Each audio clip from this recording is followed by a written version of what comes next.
Hello guys, good morning, जय हिंद।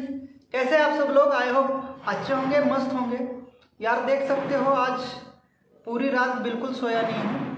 और कभी कभी ज़िंदगी में कुछ ऐसे दिन या ऐसी रातें आती है जो ज़िंदगी भर भूल नहीं सकते। तो ऐसी कुछ रात आज 8 जनवरी 2022 रात 2:30 बजे का टाइम और ऐसी कुछ सिचुएशंस मेरे लिए आज कंडीशंस बोल सकते हैं आई कि जो कभी मैंने सोची नहीं थी।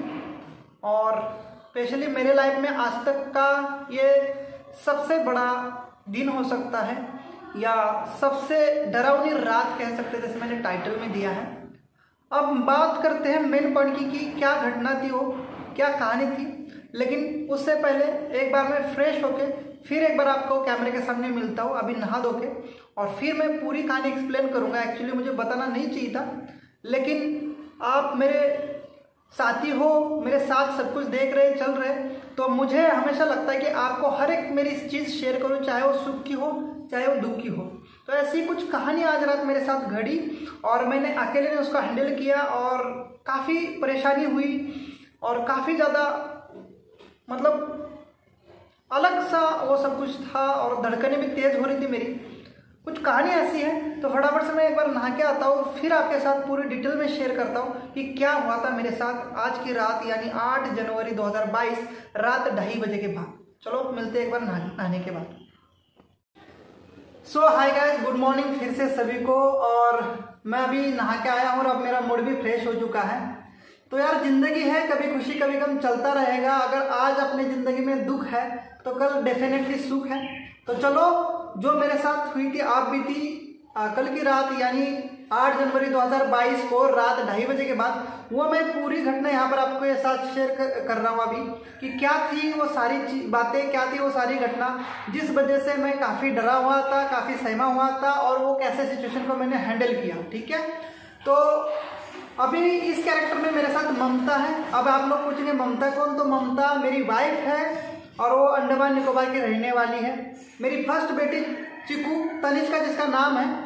पहले तो सॉरी बोलूँगा क्योंकि मैंने अभी तक मेरी फैमिली इंट्रोडक्शन आपको सही तरीके से नहीं दी है, लेकिन नेक्स्ट व्लॉग में आपको पूरी कहानी बताने वाला हूँ, मेरी फैमिली इंट्रोडक्शन करके देने वाला हूँ। तो अभी मैं बता दूं, अभी मैं हूँ पोर्ट ब्लेयर सिटी में, जो कि अंडमान निकोबार की कैपिटल है, और अभी मैं फिलहाल अंडमान निकोबार में हूँ। जो मेरा पहला व्लॉग था उसमें मैंने आपको क्लियर किया था कि मैं अंडमान निकोबार मेरे बीवी बच्चों को मिलने जा रहा हूँ, वाइफ को मिलने जा रहा हूँ। तो मैं अभी लगभग 8 से 9 महीने बाद छुट्टी पर आया हूँ, जब से गया हूँ। और आप सबको पता है डिफेंस में मैं वर्क करता हूँ।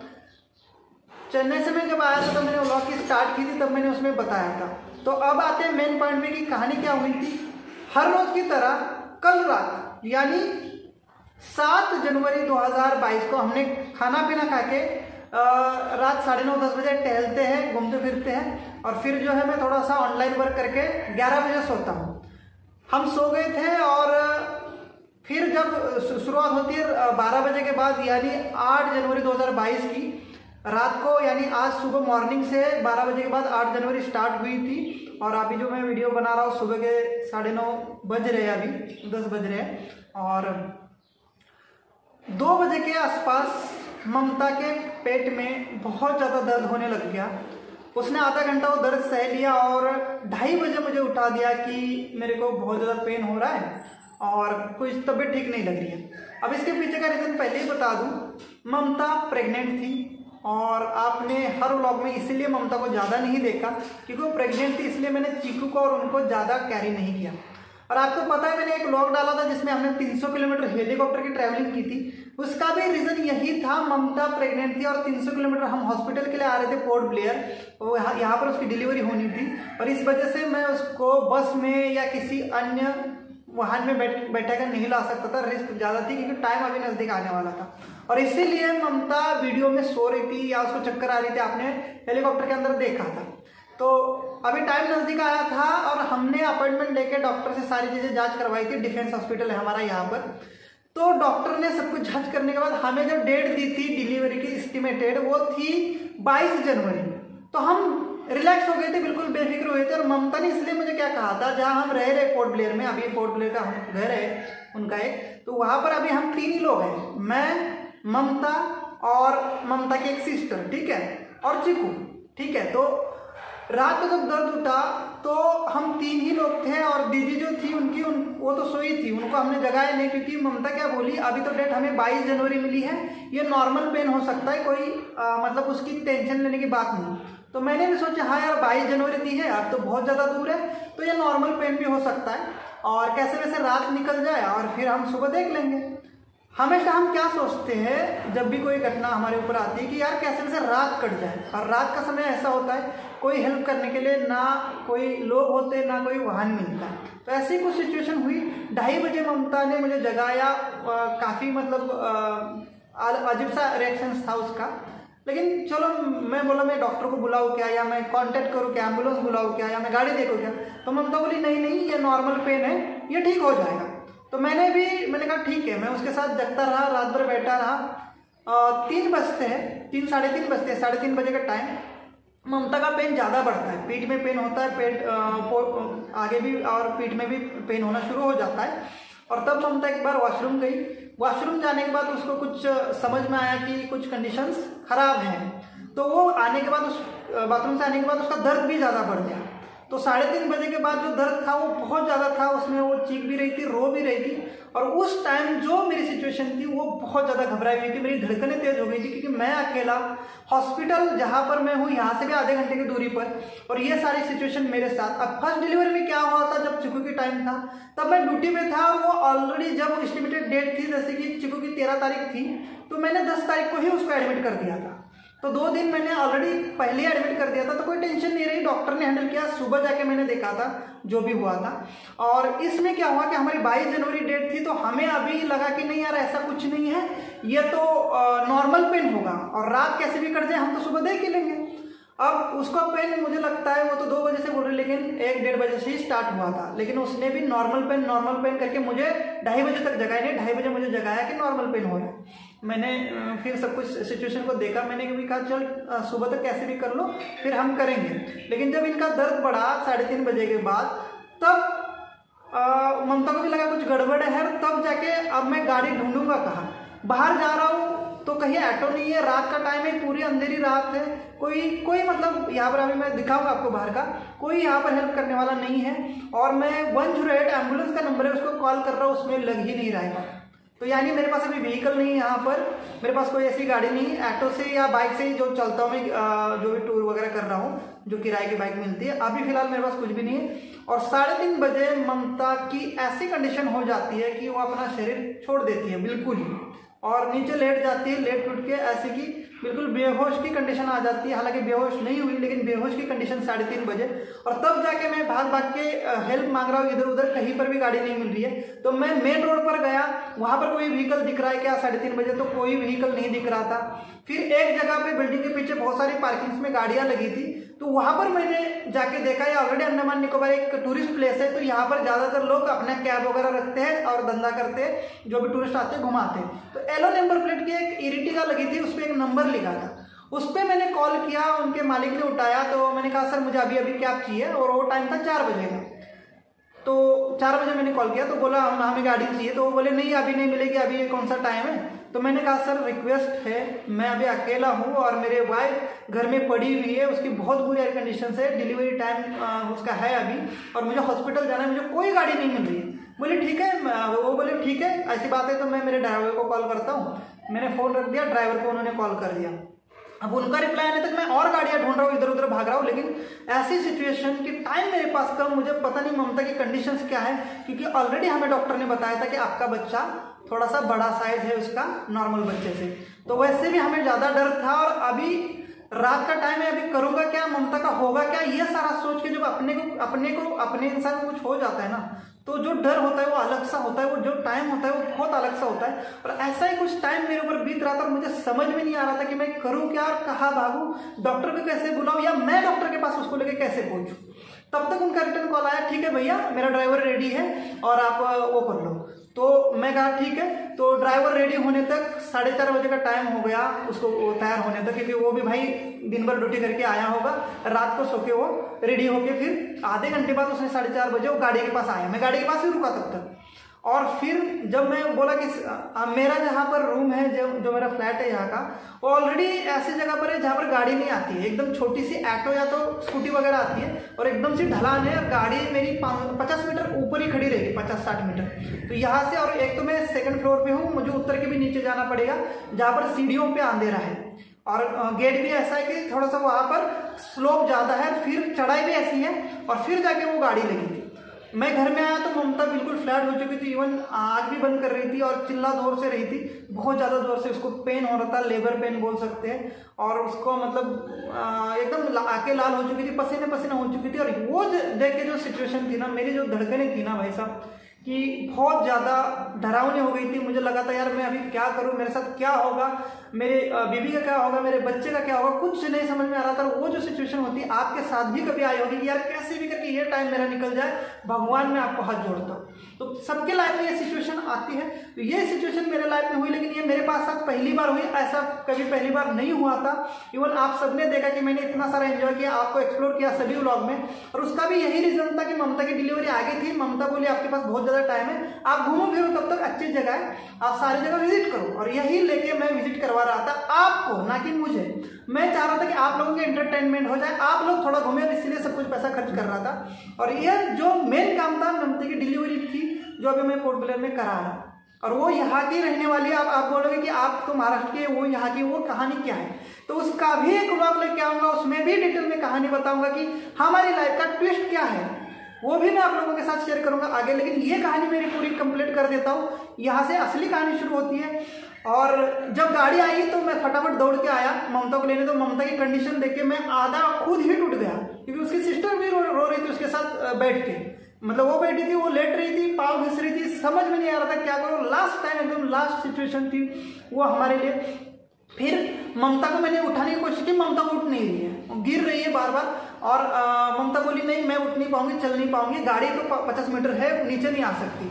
और एकदम मुझे सेकंड फ्लोर पे पैदल मतलब उसको सीढ़ी पे लेके जाना है, और फिर स्लोप पे भी चढ़ना है। अभी आप वीडियो में देख सकते हो, मैंने स्क्रीन रिकॉर्डिंग पीछे लगा दी है, जो भी वीडियो हमारे यहाँ का इलाके का है। तो ऐसा ही इलाके से उसको मुझे लेके गाड़ी तक जाना था।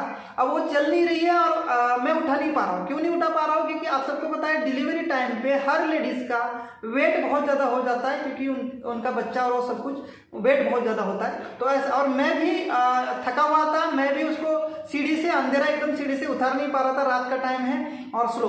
तो फिर भी मैंने उसको उठाया, कैसे भी करके जान लगाई, क्योंकि भाई लास्ट जान तो लास्ट जान है, कैसे भी करके हॉस्पिटल में पहुंचाना है। अपना बंदा अगर लास्ट सांसें ले रहा है या जो भी है, इतनी बुरी कंडीशन में है, तो आप क्या करोगे? आप जैसे भी करके उठाओगे, गाड़ी मिले ना मिले, कंधे पे लेके जैसे भी आप पूरी कोशिश करोगे उसको बचाने की। वही मैंने किया, मैंने उसको उठाया जैसे तैसे। मेरे काफी हाथ में वेट हो रहा था, फिर भी मैंने उठा के उसको सीढ़ी से एक स्टेप उतरा, क्योंकि मैं कहा यार मैं गिरूंगा तो और हमारे साथ मुसीबत हो जाएगी। एक एक स्टेप उतर के फिर जो चढ़ाई से मुझे चढ़ने की बारी आई, तो यहाँ की एकदम चढ़ाई है, तो एक बार ऐसे लगा कि यार ये तो मुश्किल है, इसको मैं ले नहीं पाऊंगा, एक बार मुझे रखना पड़ेगा इसको। तब तक वो ड्राइवर अंकल उधर गाड़ी के सामने, मैंने कहा सर आ जाओ जल्दी, मैं अकेला उठा रहा हूँ। वो भी बेचारा फिर दौड़ के आया। फिर हमने लास्ट गाड़ी के पास, उन्होंने हाथ लगाया, फिर उठा के गाड़ी में बिठाया। और मैंने कहा सर जल्द से जल्द मुझे डिफेंस हॉस्पिटल जो हमारे यहाँ का है वहाँ पहुँचा दो, हर हाल में जल्दी पहुँचा दो सर। ममता की चीखें चालू थी, रो रही थी, मुझे समझ में नहीं आ रहा था क्या करना है। और हमने वहाँ से गाड़ी निकाली, आधे घंटे के यहाँ से टाइम, 4:30 बजे का टाइम। हम पहुँचते 5 बज गए, क्योंकि गेट में एंट्री होते होते हमने कहीं आई कार्ड नहीं दिखाया, कुछ नहीं दिखाया, एंट्री नहीं की, कुछ नहीं की। कैसे भी करके मैंने स्ट्रेचर लाया, स्ट्रेचर पे रख के व्हील चेयर लाई, स्ट्रेचर मिलाई नहीं, व्हील चेयर लाई। तब तक ममता की सिचुएशन बुरी तरह से फ्लैट हो चुकी थी, मतलब थोड़ी बहुत मतलब चिल्ला रही थी, उसको समझ नहीं आ रहा था कि वो मतलब अभी क्या है ऐसी सिचुएशन में। मैंने स्ट्रेचर पे बिठा के दौड़ाया। वो हॉस्पिटल में भी मुझे सेकंड फ्लोर पे जाना था, लिफ्ट में घुसा के फिर मैं सेकंड फ्लोर में गया। और जब मैं जहाँ पर डिलीवरी वार्ड होता है वहाँ पर लेके गया, तो फटाफट से सभी डॉक्टर अलर्ट हो गए, यार ये क्या हो गया, ये इतने लेट क्यों तुम लाए, ये क्या हो रहा है, तुम लेट क्यों हो गए? सारे मेरे ऊपर डांटने लगे। मैंने कहा सर अभी जो भी है आप पहले इसको ये कर लो। उन्होंने फटाफट अंदर लिया और इमरजेंसी वार्ड के अंदर ममता को रखा। वो टाइम था पहुँचते वार्ड तक 5:10 का। सुबह की अर्ली मॉर्निंग की बात कर रहा हूँ आज की, यानी 8 जनवरी 2022 सुबह 2:30 बजे की कहानी अभी तक बताई। अब जो है सुबह 5 बजे का टाइम बता रहा हूँ, 5:10 ममता को वार्ड के अंदर किया गया और वो लास्ट सिचुएशन ममता की थी और वहाँ पर ममता की चीखे, ममता की चिल्लाना और उनका उसको समझाना, वो सब मैं उसी के पास खड़ा था। मुझे लेडीज डॉक्टर थी सारी, मुझे बाहर निकाला उन्होंने। मैंने कहा मैं नहीं जाऊँगा, मुझे इसके पास रुकने दो, नहीं तो ये डर जाएगी। मैंने उनको समझाने की कोशिश की लेकिन उन्होंने मुझे बाहर निकाला। लेकिन मैं वार्ड से बाहर नहीं गया, मैं सिर्फ रूम से बाहर गया और रूम के पास ही बैठा। वहां से भी मुझे वो भगा रहे थे। मैं कहा मैं नहीं जाऊंगा, मुझे इधर ही रुकने दो। मैं बाहर से आवाज दे रहा था, ममता डरो मत, मैं हूँ, मैं बाहर हूँ। और ममता कह रही थी कि मेरी सांसें बंद हो रही है, मुझे कुछ समझ में नहीं आ रहा है, रो रही थी जोर जोर से। तो मुझे देख के यार बहुत फील हो रही थी, बहुत डर हो रहा था कि यार मैं लेट हो गया, मेरा बच्चा भी बड़ा है और अब ममता का क्या होगा, मेरे बच्चे का क्या होगा और मेरे साथ क्या होगा। एक बार भगवान को मैं हाथ जोड़ रहा था कि भगवान मुझे कुछ भी करके जो है ना, कुछ भी करके यार मुझे अभी इस वक्त से निकालो, हर हाल में निकालो यार। मैं आपका तहे दिल से शुक्रिया अदा करूंगा। और ऐसी 10 से 15 मिनट ममता की चीखें सुनता रह गया मैं दरवाजे के बाहर। डॉक्टर ही उसको समझा रही थी, जो भी है अंदर कार्रवाई चल रही थी, मैं कान दे के खड़ा था। करेक्ट 5:23 पे मुझे चीखने की आवाज आई जो कि थी बच्चे की। तो वहां पर मेरी थोड़ी सी सांस हल्की हो गई कि यार बच्चा ठीक है, बच्चा रोने लग गया है और बच्चा अभी पूरी तरह से नॉर्मल हो चुका है। अब फिर भी मेरी धड़कनें तेज थी क्योंकि मुझे ये नहीं पता था कि यार ममता के साथ क्या हुआ है। क्योंकि ऑलरेडी हमने सुबह 1 बजे का मतलब मॉर्निंग 1 बजे से 5 बजे तक का जो टाइम होता है, जो लास्ट पीरियड होता है, उसमें हमने घर पर ही सब कुछ ये टाइम बिताया। इसी चक्कर में हमारा टाइम गया और डॉक्टर सारे मेरे ऊपर चिढ़ गए थे कि तुम लेट क्यों हो गए भाई। अब इसमें मेरी क्या गलती, जिन्होंने 22 तारीख दी और मैं मेरे हिसाब से था रात का समय था, मुझे ना एम्बुलेंस की हेल्प मिली ना किसी प्राइवेट गाड़ी की हेल्प मिल रही थी, मैं अकेला। और फिर भी मैंने पूरी कोशिश करके मैंने ये सब कुछ करवाया कैसे भी करके। डॉक्टर ने कहा फिर भी तुम और 10 से 15 मिनट लेट हो जाते ना तो अनहोनी हो जाती, बहुत कुछ हो जाता भाई। तो मैंने कहा थैंक्स गॉड, भगवान की आपने मुझे इस वक्त से निकाला। और ममता के अभी भी मुझे वो नहीं थी कंडीशंस का पता। बच्चे का तो मुझे आवाज़ सुनाई दिया था कि वो है, मतलब वो पूरी तरह से ओके है, उसकी रोने की आवाज़ आ गई मुझे। 5:23 पे उनका बर्न हुआ बच्चे का। और फिर मुझे 10-15 मिनट बाद डॉक्टर्स ने आए, डॉक्टर ने बोला अब ओके है। मैंने कहा पहले ममता का बताओ, ममता कैसी? बोली ममता भी ठीक है लेकिन बहुत क्रिटिकल कंडीशन से यह सब कुछ हमने हैंडल किया। आपने बहुत लेट किया था और थोड़ा सा लेट हो जाते तो अनहोनी हो जाती। तो मैंने कहा थैंक्स गॉड आप सबका। बाकी मैंने पूछा ही नहीं कि बच्चा क्या है, और मैंने बाद में लास्ट में पूछा कि बच्चा क्या है, बोले बच्चा नहीं बताएंगे आपको क्योंकि आप केयरलेस है, आप निग्लिकेट करते हो हर चीज़ें और आपने मतलब पेशेंट के साथ अच्छा नहीं किया, आप लेट आके।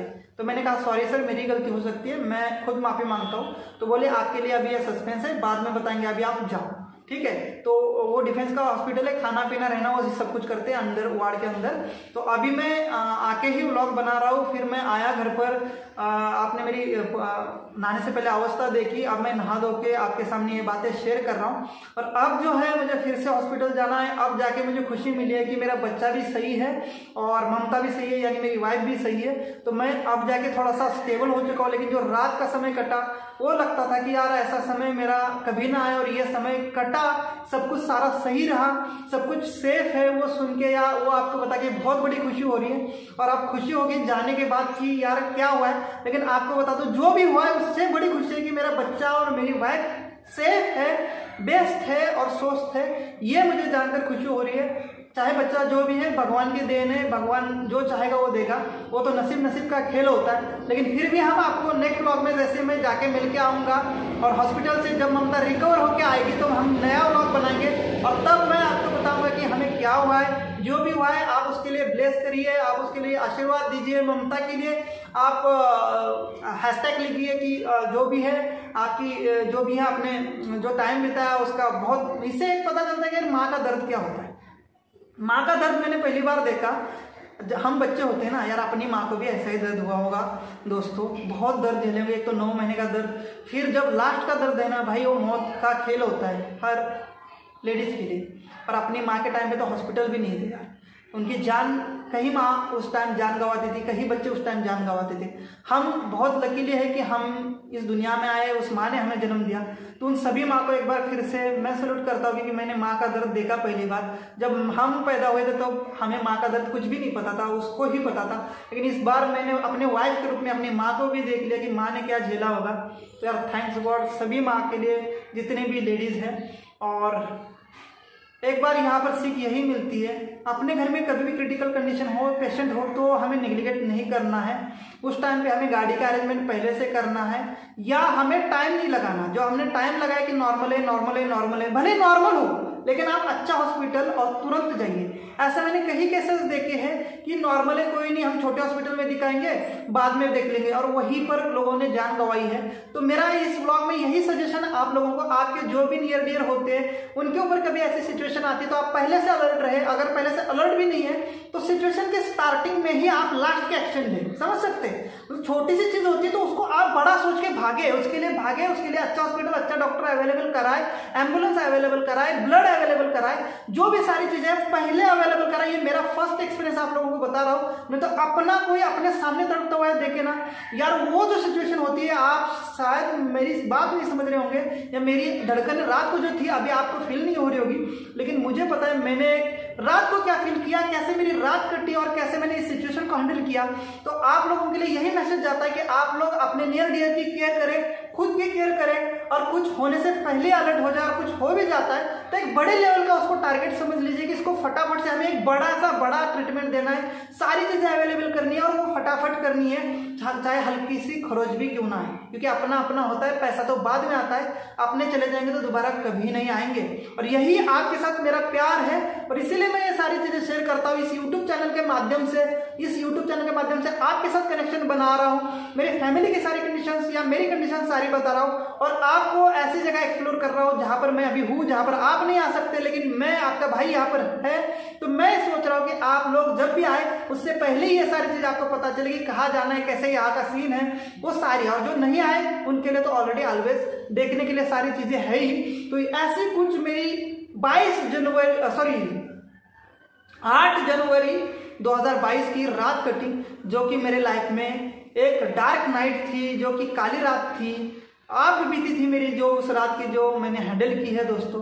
तो ऐसे सिचुएशन के लिए पहले से अलर्ट रहे, अपने नियर डियर का बचाव पहले से करें, फर्स्ट एड वगैरह सब कुछ अपने पास रखें, क्योंकि यार अपने अपने होते हैं, जब ये अपने बिछड़ जाते हैं, अपने खो जाते हैं तो दर्द बहुत ज्यादा होता है। अपने अपने सामने तड़पते हैं और हम उनके लिए कुछ नहीं कर सकते, तब हमें बहुत ज्यादा दर्द होता है। वही सिचुएशन हमने कोरोना में देखी। मैंने अपना एक चचेरा भाई भी खोया, उसके लिए भी मैं स्प्रे करता हूँ, उसको भी मैंने अपने आंखों के सामने सब कुछ होते हुए देखा है। हम उसको नहीं बचा पाए, तो उसका भी हमें खेद है।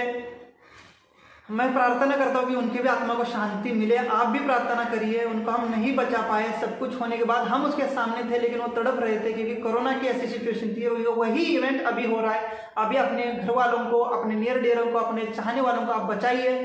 पहले ही आप प्रिकॉशन लेंगे, मास्क यूज करेंगे, सैनिटाइज यूज करेंगे, मार्केट में ज्यादा नहीं जाएंगे, तो आपके ऊपर ये सिचुएशन नहीं आएगी। आई होप इस व्लॉग में इतना ही। आपको ये सारी कहानी सुन के अच्छा लगा होगा, बुरा लगा होगा, कमेंट में लिखिए। और नेक्स्ट व्लॉग आपके लिए, हमारे लिए खुशी का व्लॉग होगा कि हमारे घर में कौन नया आ रहा है। वो मेरे को भी आपसे ज़्यादा एक्साइटमेंट है और आपसे ज़्यादा खुशी है कि मेरे बोथ ममता एंड बेबी दोनों हेल्दी है, अभी सेफ है। अभी उनको फिर से मिलने जा रहा हूँ, और जब आऊँगा उनको लेके, मुझे लगता है आज तो नहीं छोड़ेंगे, कल छोड़ेंगे या परसों छोड़ेंगे। नॉर्मल डिलीवरी हुई है, बट बहुत पेनफुल डिलीवरी हुई, बहुत क्रिटिकल डिलीवरी हुई। पहले नॉर्मल डिलीवरी थी चिकू की, लेकिन उस टाइम वो हॉस्पिटल में थी, कोई दिक्कत नहीं आई थी। इस टाइम मुझे पता है, मैंने बताया, मुझे नहीं पता आप कितना समझे। तो थैंक यू सो मच। आज के लिए इतना ही। नेक्स्ट ब्लॉग में हम नए मेहमान के साथ, हमारे नए फैमिली मेंबर के साथ आपको मिलेंगे। तब तक के लिए चैनल पर बने रहे, सब्सक्राइब करें, क्योंकि बहुत सारे लोग मेरा स्टेटस देखते हैं, बहुत सारे लोग मेरी पोस्ट देखते हैं। और हेलीकॉप्टर का जो हमारा टूर था उसमें 800 प्लस लोगों ने देखा, लेकिन सब्सक्राइबर मेरे 200 से कुछ ही है। मतलब बहुत सारे लोग आप वॉच करते हैं लेकिन सब्सक्राइब नहीं करते। देखो, सब्सक्राइब करने से आप लोगों से मेरी कनेक्टिविटी बनेगी। आगे भी हम सारी बातें एक दूसरे के साथ शेयर करेंगे, मिल के चलेंगे, एक्सपीरियंस शेयर करेंगे। मेरा एक्सपीरियंस आपके साथ शेयर करूंगा तो डेफिनेटली काम आएगा। तो बने रहिए और हमारे साथ मिलके सारी चीज़ें आप देखिए, घूमिए, जहाँ जहाँ हम जाएंगे हमारा एक्सपीरियंस आपके साथ शेयर करेंगे, उसको जाके समझिए ताकि आपको भी वो सारी चीज़ें काम आएंगे। तो चलो मिलते हैं नेक्स्ट व्लॉग में नए मेहमान के साथ, एक अच्छे व्लॉग के साथ। और भी यहाँ के बहुत सारे व्लॉग मैंने रिकॉर्ड किए हैं, लेकिन अभी ये ममता और ये सारी चीज़ें अभी बहुत व्लॉग के आने के बाद बिजी चला, तो मेरे पास अभी 7 से 8 अंडमान के बहुत अट्रैक्टिव व्लॉग है जिसको मैंने एक एक करके अपलोड करना है। नेक्स्ट व्लॉग में आपको सब कुछ व्लॉग देखने के लिए मिलेंगे, एक से बढ़कर एक है। तो आप सब्सक्राइब करिए और फिर मिलेंगे नए मेहमान के साथ। तब तक के लिए बाय बाय, जय हिंद, वंदे मातरम।